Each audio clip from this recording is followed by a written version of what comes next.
You don't need a pattern to make a box like this, but you do need to know how box shapes work. Last week, I tested building a box with 6 separate reinforced panels. This week, I'm showing you exactly how I built this box so that you can make your own boxes that don't flop. You can make this in any size you want. My name is Zee and I'm a crochet toy maker. And for the last few weeks, I've been crocheting the pieces for a safari adventure story. So far, I've made 2 mini versions of myself, and I've given my mini-me's some accessories to get them ready for the adventure part of the story. These last few weeks, I've been remixing the same one-piece box shape into bags and a camera, but I wanted to see if I could make a box with sturdy sides and a lid that stays shut, even if I turned it upside down. This cooler box is what I came up with, and today I'm showing you how I built it, including the mistake that I made, so that you can make your own in any size. And I'm going to show you how to crochet around cardboard. There are 6 sides to this box, and each is a separate flat piece that we sew together to form the shape. I started by measuring out and cutting the rectangles for the box, and that's 1 piece for the base, 4 pieces for each side, 2 long and 2 short, and 1 for the lid. Decide now whether you are attaching the sides to the top of the base or the sides of the base, because that makes a difference to your measurements. Because here is where I went wrong, and I only noticed this once I sewed the pieces together. I wanted to attach the uprights to the side of the base, and when I lined the cardboard up at the corners, those were nice and sharp, but once I started crocheting around the cardboard, the corners no longer lined up, so I ended up with gaps in the corners. The yarn ended up making each panel thick enough that the corners no longer touched. I didn't think for something this small that would make a difference. So in the future, if I make this again, I'll make one of these sets of sides slightly wider to compensate for the gaps in the corners so that it overlaps nicely. From this point on, I crocheted around each piece of cardboard. And to assemble, sew each side to the base first and then sew the corners together. The cardboard keeps everything nice and stiff. I made the lid slightly bigger than the box itself, and then I built up the inside of the lid with another smaller box. This cooler box is solid. I can knock it over and the lid doesn't pop off, which is exactly what I wanted. Here's the trick for crocheting around cardboard. Think of it like crocheting a pocket for your cardboard. So step 1 is you're going to cut your cardboard to the size that you want. Step 2 is choose a side to start from. I chose the long side. You could choose the short side. This is just a preference. Step 3, make an even number of chain stitches.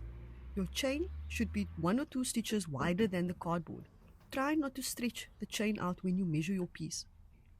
Step 4, we are going to crochet around both sides of this chain. First in the back loops all the way to the end. We're going to turn it clockwise, and then we are going to crochet in each of the back loops all the way to the end. Skip the first chain stitch, and then starting from the second chain, single crochet into each back loop all the way to the last chain. Count how many single crochets you have, and that's how many you should make on the opposite side.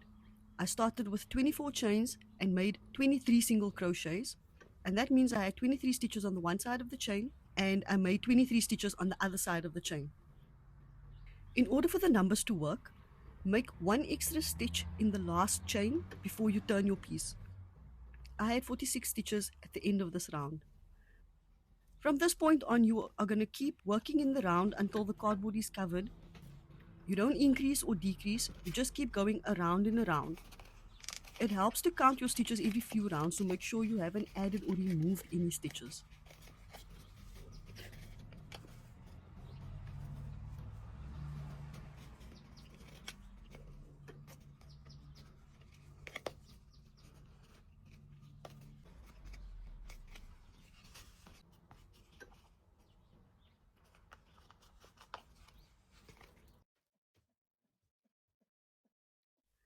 Once your piece of cardboard is covered, you can finish off in one of 3 ways. The first way is you can sew the opening closed. The second way is you can slip stitch the end closed.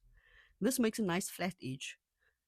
Or the third way is you can single crochet this end closed, and this will give you a nice narrow edge.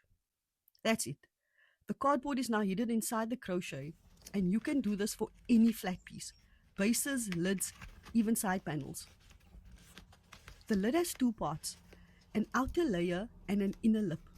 The outer layer is a flat rectangle bigger than the base because I wanted some overhang. The inner lip is a smaller box that is the exact size of the box opening, and to cover the section I crocheted a flat rectangle to cover the top and then crocheted a few rounds up the sides to cover the sides. Then I sewed the inner lip to the center of the outer layer so that it fits into the box. When you close it, the lip grips the inside walls and nothing falls out, even when you hold it upside down. This way of constructing a box is best if you need a piece to be sturdy and want to hold weight. I happen to make a cooler box, but this could just as well be a jewelry box or even large storage containers.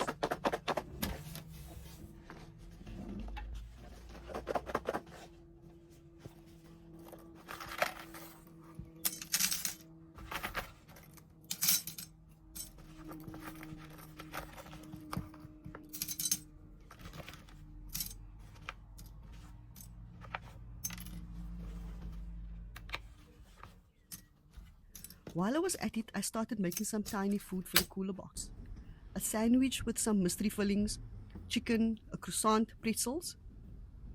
If you want to see how I figure out proportion for small shapes like these, I will show you how in next week's episode. There's a new episode every week where I show you how I turn any sketch into a 3D crochet piece. If you want to know more about how to make boxes or rectangular shapes, I'll be going deeper into that topic on Patreon this month. There's patterns and tutorials and some explainers to help you figure out how to make your own box shapes. Next week, I'll be making mini food for my safari adventure, and I can't wait to show you just how easy it really is. Don't forget to subscribe if you want to be notified of that.